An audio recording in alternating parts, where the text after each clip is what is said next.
আসসালামু আলাইকুম। Welcome to brain refreshing. আচ্ছা, আপনি কি জানেন যিনি মোবাইল আবিষ্কার করেছেন তিনি মোবাইল আবিষ্কার করার কারণে আফসোস করেছেন? এখন প্রশ্ন হতে পারে যে মোবাইল তো মানুষের অনেক উপকারে আসে, তাহলে তিনি মোবাইল আবিষ্কার করে কেন আফসোস করছেন? চলুন আজকে সেটাই জানবো।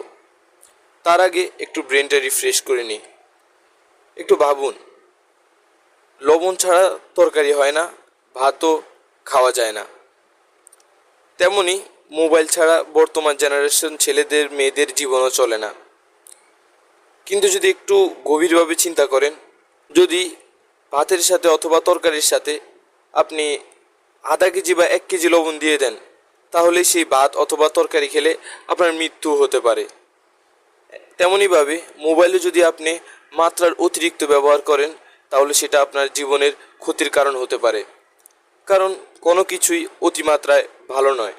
তো চলুন দেখা যাক তিনি কী কারণে আফসোস করেছেন। আজ থেকে 50 বছর আগে মোবাইল আবিষ্কার করেছিলেন মার্কিন engineer Martin Cooper. Martin Cooper বলেন, লোকজন সারাদিন ফোনের দিকে তাকিয়ে থাকে, এমন হবে এটা আমি ভাবিনি। তিনি আরও বলেন যে তিনি এই যন্ত্রের প্রতি মানুষের মোহ ও নেশা দেখে রাগান্বিত। পকেটের ভিতর থাকা ছোট্ট এই যন্ত্রটা বহু মুশকিল আসান করে দিতে পারে ঠিকই, কিন্তু মানুষ এর প্রতি নেশাগ্রস্তের মতো হয়ে গেছে। সম্প্রতি ক্যালিফোর্নিয়ায় ডেলমারেতে নিজের দফতরে বসে একটি সংবাদ সংস্থাকে দেওয়া সাক্ষাৎকারে 94 বয়সী মার্টিন কুপার বলেন, মন ভেঙে যায় যখন এর অপব্যবহার দেখি। এত আসক্তি, এত নেশা, এ যেন নেশার চাইতেও বড় নেশা হয়ে দাঁড়িয়েছে।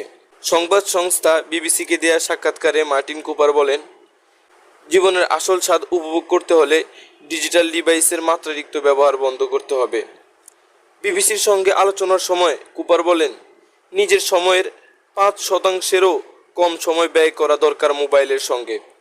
সাক্ষাৎকার গ্রহণকারী বিবিসির সাংবাদিক ম্যাককাবিন বলেন, আপনি কি আমার মতো লোকদের কিছু বলবেন যারা দিনে 5 ঘন্টার বেশি মোবাইল ব্যবহার করেন? উত্তরে মার্টিন কুপার হেসে দিয়ে বলেন, আপনি সত্যি 5 ঘন্টার বেশি মোবাইল ব্যবহার করেন? তিনি বললেন, হ্যাঁ। অতঃপর মার্টিন কুপার বলেন, মোবাইল রেখে জীবনকে উপভোগ করুন। কিন্তু বর্তমানে মানুষ তো 5 ঘন্টা নয়, 24 ঘন্টায় মোবাইল নিয়ে বসে থাকে। আমাদের অবস্থাটা একটু চিন্তা করুন।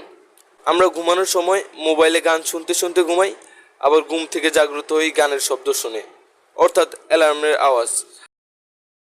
চলুন একটু গবেষণা করি। সম্প্রতি এক গবেষণা বলছে, মাদক দ্রব্যের থেকে কোনো অংশে কম নয় অনলাইনে গেম খেলার নেশা কিংবা অতিরিক্ত স্মার্টফোনের ব্যবহার। সাম্প্রতিককালে ব্রেনের ইমেজিং করে দেখার পর বিজ্ঞানীরা এমনটি জানাচ্ছেন। ইমেজিংয়ে দেখা গেছে মাদক সেবনের ফলে ব্রেনের যেমন অবস্থা হয় তেমনটি হচ্ছে অনলাইন গেমিংয়ের মতো নেশায়।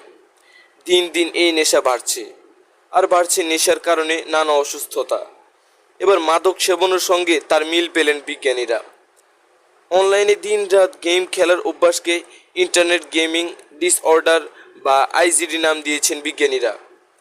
দিনের অনেকটা সময় এমন গেম খেলার ফলে ব্রেনের গঠনগত পরিবর্তন ঘটছে। সেই ছবি ব্রেন ইমেজিংয়ে ধরা পড়ে। তাতে দেখা যায় মাদক সেবন করলেও একই অবস্থা হয় মস্তিষ্কের, যা দেখে রীতিমতো অবাক হয়ে যান গবেষকরা। অনলাইন গেম খেলে তবে কি মাদক সেবনের মতোই ক্ষতি হচ্ছে শরীরের? স্মার্টফোনের ব্যবহার নিয়ে এর আগেও নানাভাবে সতর্ক করেছেন গবেষকরা। বহু গবেষণায় দেখা গেছে এর কুফল।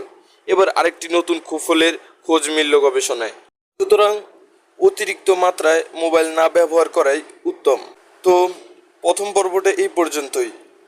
আর যারা ইউটিউব থেকে দেখছেন তারা সাবস্ক্রাইব করে দিন, এবং যারা ফেসবুক থেকে দেখছেন তারা পেজকে ফলো করে দিন।